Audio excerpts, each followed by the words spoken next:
প্রিয় পঞ্চম শ্রেণীর শিক্ষার্থীরা, পড়াশোনা করি চ্যানেলের পক্ষ থেকে তোমাদেরকে অনেক অনেক অভিনন্দন। আমরা আজকে তোমাদের গণিতের সাধারণ ভগ্নাংশ যে অধ্যায়টা রয়েছে, অর্থাৎ চতুর্থ অধ্যায়ের প্রথম পার্টের ক্লাসটা করছি, 49 পৃষ্ঠা। তো অন্যান্য পার্টগুলো দেখতে গেলে তোমরা এই ভিডিও নিচে প্লে লিস্টের লিঙ্ক পেয়ে যাবে, সেখান থেকে তোমরা দেখে নিতে পারো। তো এইখানে যেটা বলা হয়েছে, আমরা কিভাবে মিশ্র ভগ্নাংশকে অপ্রকৃত ভগ্নাংশে রূপান্তর করতে পারি। তো প্রথমত যে কথাটা বলতে হয় যে একটা সাধারণ ভগ্নাংশ আসলে বিষয়টা কি সেটা বুঝতে হয়। তো সাধারণ ভগ্নাংশকে আমরা আসলে তিন ভাগে ভাগ করতে পারি। একটা হচ্ছে প্রকৃত ভগ্নাংশ, একটা হচ্ছে অপ্রকৃত ভগ্নাংশ, আর একটা হচ্ছে মিশ্র ভগ্নাংশ। তো সেই সমস্ত কিছুগুলোই জানতে হবে। তার আগে আমি তোমাদের দেখাতে চাই যে তোমরা আসলে পঞ্চম শ্রেণীর অন্যান্য যে ক্লাসগুলো আছে সেগুলো কিভাবে দেখবে। প্রথমে তোমরা যে কোনো, আমি গুগল সার্চে গেলাম। হ্যাঁ, গুগল সার্চে গিয়ে তোমাদের এখানে প্রথমে ইউটিউবে ঢুকতে হবে। ইউটিউবে গেলাম, তারপর ইউটিউবে ক্লিক করলাম। এইখান থেকে দেখো সার্চ বক্সে এসো পড়াশোনা করি, ইংলিশে বা বাংলায় লিখতে পারো ESO স্পেস PORASHUN।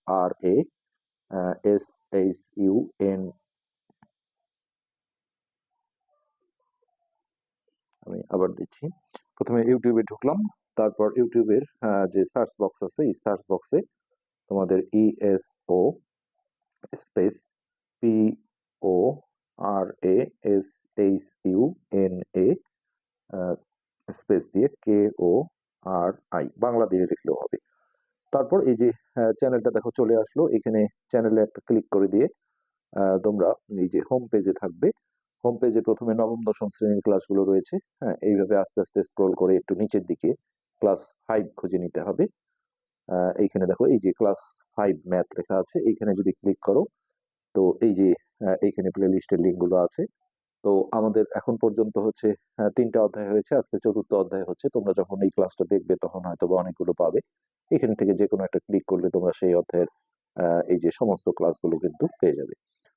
তো যাই হোক, আমরা যেটা বলছিলাম যে আমরা সাধারণ ভগ্নাংশ কেন বলা হয়েছে আসলে, পার্সেন্ট যখন থাকে, এটাকে যেমন আমরা শতকরা ভগ্নাংশ বলি, বাংলায় লিখি।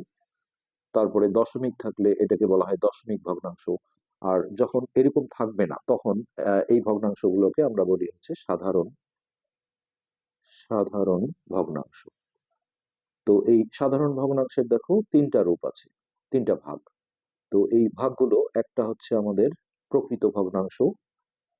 প্রকৃত, এগুলো তোমরা চতুর্থ শ্রেণীতেও পড়েছো। প্রকৃত এগুলো কিন্তু খুব বেসিক জিনিস, বড় ক্লাসে গিয়ে এগুলো দরকার হয়। হ্যাঁ, 2 নম্বরে হচ্ছে অপ্রকৃত ভগ্নাংশ। অপ্রকৃত ভগ্নাংশ। আর এই 3 নম্বর যেটা ভাগ, এই 3 নম্বরে এটাকে আমরা বলি হচ্ছে মিশ্র ভগ্নাংশ। তো এই 3 ধরনের ভগ্নাংশকে আমরা সাধারণ ভগ্নাংশ বলি। তো এবার আসো প্রকৃত ভগ্নাংশটা কি। প্রকৃত ভগ্নাংশ হচ্ছে নর্মালি আমরা যেটা বলি যে একের চেয়ে ছোট, এটাও বলা হয় প্রকৃত ভগ্নাংশ। একের চেয়ে ছোট, তার মানে একের চেয়ে ছোট ভগ্নাংশকে বলা হয় প্রকৃত ভগ্নাংশ। তো এটা দেখো আমরা আরেকটা সংজ্ঞায়িত করতে পারি যে যে ভগ্নাংশের লব, লব অর্থাৎ উপরে যেটা থাকে, লব হচ্ছে ছোট আর হর বড়। কেমন সেটা দেখো, আমি উপরে দিলাম 3, এটা লব, আর হরটা এর চেয়ে বড় দেব। এমন দেবো যেন কোনো কাটাকাটি না থাকে। ধরো এটা আমি 7 দিলাম, তার মানে 7/3 ভাগ। তো এটা কিন্তু অবশ্যই একের চেয়ে ছোট হবে। তো 2 ভাবে সংজ্ঞায়িত করা যায় যে একের চেয়ে ছোট ভগ্নাংশকে প্রকৃত ভগ্নাংশ বলে। তবে এটা বেস্ট, যে ভগ্নাংশের লব ছোট হর বড়, অথবা এটাও আগে বলতে পারো যে যে ভগ্নাংশের হর বড় লব ছোট। আচ্ছা, এরপর আসো অপ্রকৃত ভগ্নাংশ। তো এটাকে বলা হয় যে একের সমান, একের সমান বা একের চেয়ে বড়, একের চেয়ে বড়। তো একের সমান কখন হবে, দেখো যে উপরে আর নিচে যখন একই সংখ্যা থাকে, এটা আমি 7 দিয়ে 7কে ভাগ করলে এটার রেজাল্ট আসবে কিন্তু 1। তো এটাকে আমরা বলবো একের সমান, অর্থাৎ উপরে নিচে যদি একই সংখ্যা থাকে, এটাকেও এক ধরনের অপ্রকৃত ভগ্নাংশ বলা হয়। তো আরেকটা যেটা এইরকম সংজ্ঞা পাবো, এটা ঠিক উল্টা, সেটা হচ্ছে লব বড়, যে ভগ্নাংশের লব বড় আর হর হচ্ছে ছোট। তো এটাকেই যদি আমরা উল্টা করে দিই, দেখো লবটা বড় হরটা ছোট। তো এটা কিন্তু একের চেয়ে বড়। কেন বড় হবে? আমি যদি এটা ভাগ করে দেখো ওই যে মিশ্র ভগ্নাংশে প্রকাশ করে দিই, ৩ দিয়ে ৭ কে ভাগ করি, তাহলে প্রথমে ২ বার গেল, ৩ দুগুণে ৬, ১। তারপরে এটা মিশ্র করতে গেলে দেখো এই যে ভাগশেষটা উপরে আসে আর ভাজকটা চলে আসে এখানে। এটাকে কিন্তু আমরা বলি মিশ্র ভগ্নাংশ। অর্থাৎ একটা অপ্রকৃত ভগ্নাংশকে আমরা, যে কোনো অঙ্কের রেজাল্ট যদি অপ্রকৃত ভগ্নাংশ আসে তাহলে মিশ্র ভগ্নাংশে প্রকাশ করে দিতে হয়। কিন্তু আমরা প্রকৃত ভগ্নাংশ যেটা একের চেয়ে ছোট, এটা যদি কখনো ভাগ করতে যাই, আসলে সবসময় নিচেরটা দিয়ে উপরেরটাকে ভাগ করতে হয়। তাহলে প্রথমেই দেখো দশমিক চলে আসবে, দশমিক ভগ্নাংশে চলে যাবে, ৪ সাতা ২৮ এরকম।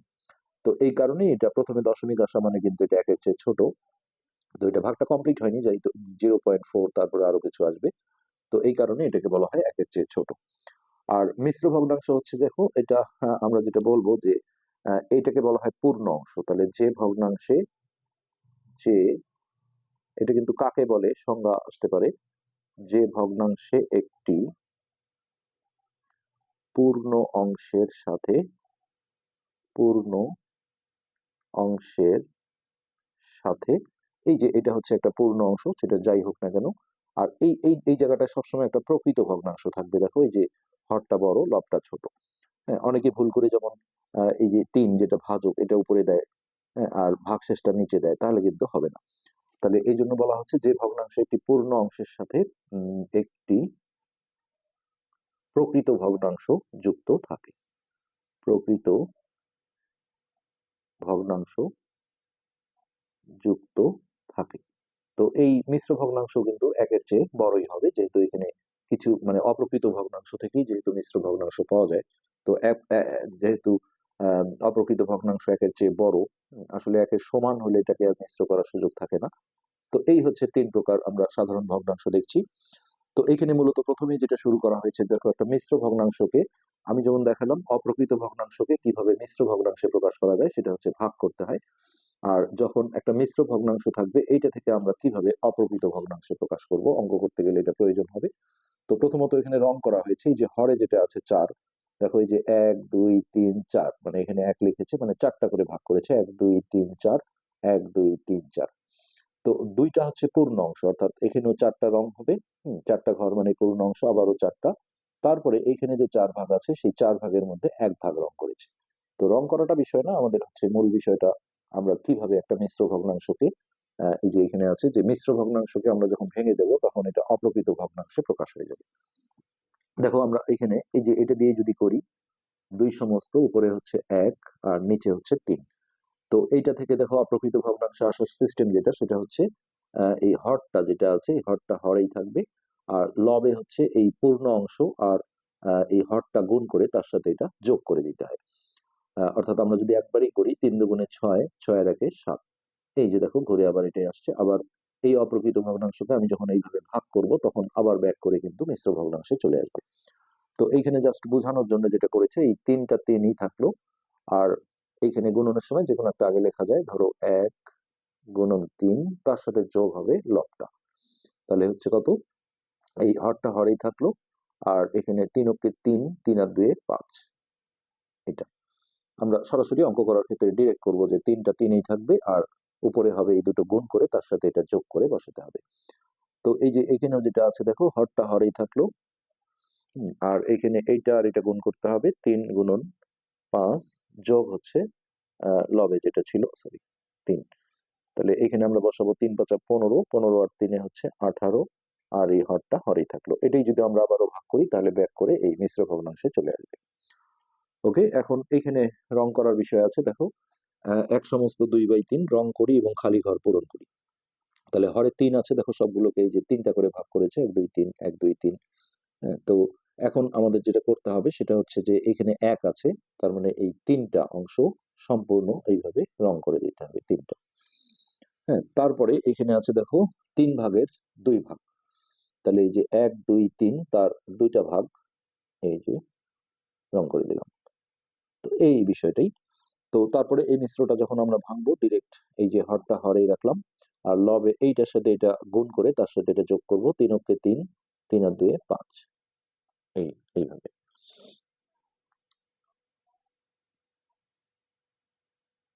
ওকে, এবার এই জিনিসটা দেখো এখানে হরে যেহেতু 5 আছে তাহলে 1 2 3 4 5 এইভাবে সবগুলোকে 5টা করে ভাগ করেছে। হ্যাঁ, তারপরে এখানে 3 মানে সম্পূর্ণ অংশ যেহেতু 3, তাহলে এই আমি যখন এইখানে এই 5টা ঘর যখন এইভাবে রং করে দেব তাহলে এটা 1 ধরা হবে। তারপর আবারও এই 5টা ঘর যখন রং করে দেব এটা সম্পূর্ণ অংশ 2 হবে। আবারও এই 5টা অংশ যখন রং করে দেব তাহলে এটা হলো 3, মানে 5টা মিলেই হচ্ছে 1, আবার এই 5টা মিলে 1 সম্পূর্ণ অংশ। এইভাবে 3 হলো। তারপর এইখানে যে 5টা আছে তার মধ্যে 3টা রং করতে হবে। তো এই হলো 1 2 3, এই দুটো ফাঁকা থাকবে। এটি হলো এটার মূল বিষয়। তারপরে আসো এইটা এখন আমরা মিশ্রটা ভেঙে দিলে এই হরটা হরেই থাকলো, আর লবে হবে এই দুটো গুণ করে 3 5 15, 15 আর 3 18, এইভাবে। এখন নিচে কিছু অঙ্ক আছে অপ্রকৃত ভগ্নাংশ, ভগ্নাংশে প্রকাশ করি। সবগুলো দেখো মিশ্র ভগ্নাংশে দেওয়া আছে। তো আমরা প্রথমে 1 নাম্বারটা যদি নিই তাহলে 3 সমস্ত 1/2। তো এটা আমি যদি ভাঙি তাহলে দেখো এই হরটা হরেই থাকবে, একবারই করে দেবো আমরা, আর উপরে হচ্ছে এই দুটো গুণ করে তার সাথে এটা যোগ, 3 দুগুণে 6 আর একে 7। আচ্ছা, এরপর 2 নম্বরে আছে 2 সমস্ত, উপরে 5 নিচে 6। এখানে সবসময় দেখো প্রকৃত ভগ্নাংশ হবে। তো আমি সমান দিয়ে এই হরটা হরেই রাখলাম, আর লবে হবে 6 দুগুণে 12, 12 আর 5 13 14 15 16 17, এইটা। তারপর 3 নম্বর, 3 আছে 4 সমস্ত, উপরে 4 নিচে 9। তাহলে এখানে হরটা হরেই থাকলো, আর এটা 4 নং 36, 36 আর 4 হচ্ছে 40। তারপর 4 নম্বর, 3 সমস্ত, এখানে 5 এখানে 8। তাহলে হরটা হরেই থাকলো, আর লবে হবে 3 8 24, 24 আর 5 25 26 27 28 29। লাস্ট হচ্ছে 5 নম্বর। 5 নম্বরে যেটা আছে 2 সমস্ত 7/10। তো ওই হরটা হরেই থাকলো, আর উপরে 10 দুগুণে 20, 20 আর সাথে 27। এইভাবে আমরা দেখো অপ্রকৃত ভগ্নাংশকে মিশ্র ভগ্নাংশে প্রকাশ করে ফেলতে পারি। তো এই ছিল 49 পৃষ্ঠার অঙ্ক। এবার আমরা 50 পৃষ্ঠায় আসি। 50 পৃষ্ঠা। আচ্ছা, এখানে কি কি বিষয় আছে আমরা সেগুলো একটু দেখি। এগুলো খুবই বেসিক জিনিস। আমরা কিভাবে অপ্রকৃত ভগ্নাংশকে মিশ্র ভগ্নাংশে রূপান্তর করতে পারি, তো যেটা আমি অলরেডি দেখিয়েছি যে ভাগ করে পাওয়া যায়। তো এখানে রং করার আসলে কিছু নেই।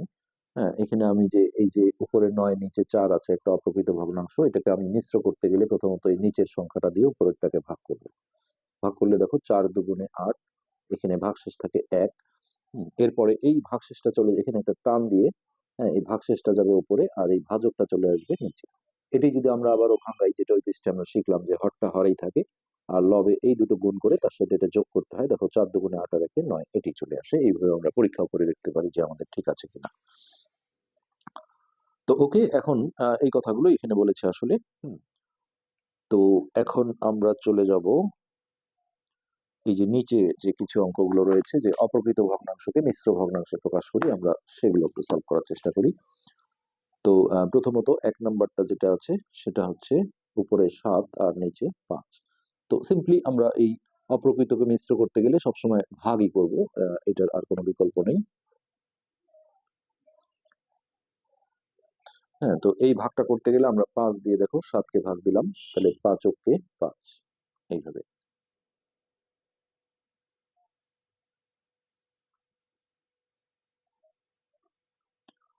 তারপরে এটা বিয়োগ করে হচ্ছে 2। হ্যাঁ, এই ভাগশেষটা চলে যাবে উপরে, আর এই ভাজকটা চলে আসবে নিচে। এটাই যদি আমরা ভাঙাই তাহলে আবার এটা আসবে কিভাবে, দেখো হরটা হরেই থাকলো, আর লবে 5 অক্কে 5, 5 আর 2 7 যোগ করে এটা আসে। আচ্ছা, এরপর হচ্ছে 2 নম্বর। এখানে আছে দেখো 8/4। তো এটা কিন্তু নর্মালি ভাগ করলে আমাদের পূর্ণ সংখ্যা এসে যাবে। 4 দিয়ে আমি যদি 8কে ভাগ করি তাহলে 4 দুগুণে 8, হ্যাঁ, এটা কিন্তু 0 আসে। তো এইসব ক্ষেত্রে আসলে মিশ্র ভগ্নাংশে প্রকাশ করার তেমন কিছু নেই। আমি যদি এটা এইভাবে করি 2 সমস্ত 0/4, হ্যাঁ, তাহলে এটা কিন্তু একটু অন্যরকম হয়ে যায়। যাই হোক, দেখাতে গেলে আমরা এইভাবে দেখাতে পারি, কিন্তু এটা আসলে পূর্ণ সংখ্যায় চলে আসছে। এরপর 3 নম্বর, উপরে আছে 22 আর নিচে আছে 7। তো এটা ভাগ করলে দেখো 3 7 21, ভাগশেষ থাকে 1, এই 1 চলে গেল উপরে, 7 চলে আসলো নিচে। এরপর 4 নম্বর, এখানে আছে 35 আর নিচে আছে 8। তো এই 8 দিয়ে যদি আমি 35কে ভাগ করি তাহলে 4 8 32, ভাগশেষ থাকে 3। এই 3 যাবে উপরে, 8 চলে আসবে নিচে। এটা খেয়াল রাখতে হবে সবসময় যেন এই জায়গাটায় প্রকৃত ভগ্নাংশ আসে। এরপর 5 নাম্বার যেটা আছে, 5 নম্বরে আছে আমাদের এখানে 40 ভাগ 10। এটা ওই যে ওই অঙ্কটার মতোই, এটা আসলে ভাগটা মিলেই যাচ্ছে। আমি যদি এটা ভাগ দেই তাহলে 4 10 40। তো এটাই আসলে মিশ্র ভগ্নাংশ করতে গেলে আমাদের এখন এই যে এরকম করে করতে হবে, শূন্যটা চলে যাবে উপরে। নর্মালি আমরা অঙ্কের ক্ষেত্রে এটা করি না, সরাসরি 4ই লিখি, আর এই 10 চলে আসবে নিচে। তো এটা কিন্তু অদৃশ্য একটা যোগ সম্পর্ক থাকে। হ্যাঁ, তাহলে 0 ভাগ সামথিং মানে এটা 0 হয়, তাহলে 4 যোগ 0 করলে আসলে 4ই আসবে। এটাই হলো বিষয়। তো আর এইখানে যে রং করার বিষয়গুলো ছিল, হ্যাঁ, এটা যদি বুঝতে সমস্যা হয় তোমাদের, প্রথমত দেখো এখানে উপরে যে 9 আছে, তাহলে 1 2 3 4 5 6 7 8, এখানে 9টা ঘর করা হয়েছে। তারপরে এখানে এটা ভাগ করে যদি তোমরা আসলে মিশ্র ভগ্নাংশে নিয়ে আসো তাহলে জিনিসটা বুঝতে সুবিধা হবে। যেমন ধরো 9 ভাগ 4, তাহলে 4 দুগুণে 8, 1 এই। তো এই যে হরে যে 4 আছে, এই জন্য দেখো এখানে 4টা করে ভাগ করা হয়েছে, 1 2 3 4, তারপর 1 2 3 4। তার মানে এখানে হচ্ছে সম্পূর্ণ অংশ যেহেতু 2 আছে, তাহলে 4 4 করে 2 বার করলে সেটা 2 অংশ হবে। এই যে 1 2 3 4, এই 4টা রং করেছে, তার মানে 1 অংশ হলো। আবারও 1 2 3 4, এই 4টা রং করা মানে আরো 1 অংশ হলো, তার মানে এই যে সম্পূর্ণ অংশ 2 পূর্ণ অংশ। তারপরে এইটাকে যে 4 ভাগ করা হয়েছিল, 1 2 3 4, তার মধ্যে 1 ভাগ, এই যে 4 ভাগের 1 ভাগ। এইভাবেই রং করার বিষয়গুলো আসে। হ্যাঁ, এখানেও যদি বুঝতে সমস্যা হয়, আসলে এটাকে প্রথমে আমাদের মিশ্র ভগ্নাংশে প্রকাশ করে নিতে হবে ভাগ করে। তো আমি যদি 7কে দেখো 3 দিয়ে ভাগ করি, তাহলে এটা হচ্ছে 3 দুগুণে 6, ভাগশেষ 1, তাহলে 1 উপরে 3। হ্যাঁ, তার মানে হরে যেটা থাকে ততটা করে ভাগ করতে হয়। হরে 3 আছে, তাহলে এই যে 1 2 3 1 2 3 1 2 3 এইভাবে ভাগ করেছে। তো আমরা এখন দেখছি যে 2 অংশ, তার মানে 3 3 করে 2 বার দিলে 2 অংশ হবে। এই যে এটা রং করে দাও, এটা রং করে দাও, এটা হচ্ছে 1 অংশ। তারপরে এটা, এটা, এটা রং করে দিলে তাহলে 2 অংশ হয়ে গেল। এই সম্পূর্ণ অংশ 2, তারপরে 3 ভাগের 1 ভাগ, এই যে এখানে 3 ভাগ আছে, তার 1 ভাগ রং করে দিলেই হয়ে যাবে। এটি কিন্তু বিষয়। তো এটা ওই একইভাবে হবে। এটা প্রথমে ভাগ করে মিশ্র ভগ্নাংশে নিয়ে আসো। 16, নিচে আছে 5। তো আমি যদি এটা ভাগ করি তাহলে দেখো 3 5 15, ভাগশেষ 1, তাহলে 1/5। ওকে, তাহলে হরে 5 আছে মানে এখানে 5টা 5টা করে ভাগ করা হয়েছে। দেখো 1 2 3 4 5, এটা মিলে 1 অংশ। তো এরকম অংশ আছে 3টা সম্পূর্ণ অংশ, তাহলে এইটা রং করে দাও। এই 5টা ঘর রং করে দিলে এটা 1 অংশ। আবার এই 5টা ঘর রং করে দিলে এটা হবে 2 অংশ। তারপর এইখানে 5টা ঘর রং করে দিলে এটা হবে 3 অংশ। তারপরে এইখানে আমরা দেখছি 5 ভাগের 1 ভাগ, তাহলে এইখানে 5 ভাগের মধ্যে 1 ভাগ রং করে দিলেই হয়ে যাবে। তো আশা করি এটা বুঝতে পেরেছো। আজকের পাঠ আমরা এখানেই শেষ করছি। আমরা 49 আর 50 পৃষ্ঠা আজকে কমপ্লিট করে দিলাম। পরবর্তী পাঠ দেখার আমন্ত্রণ রইল। ধন্যবাদ।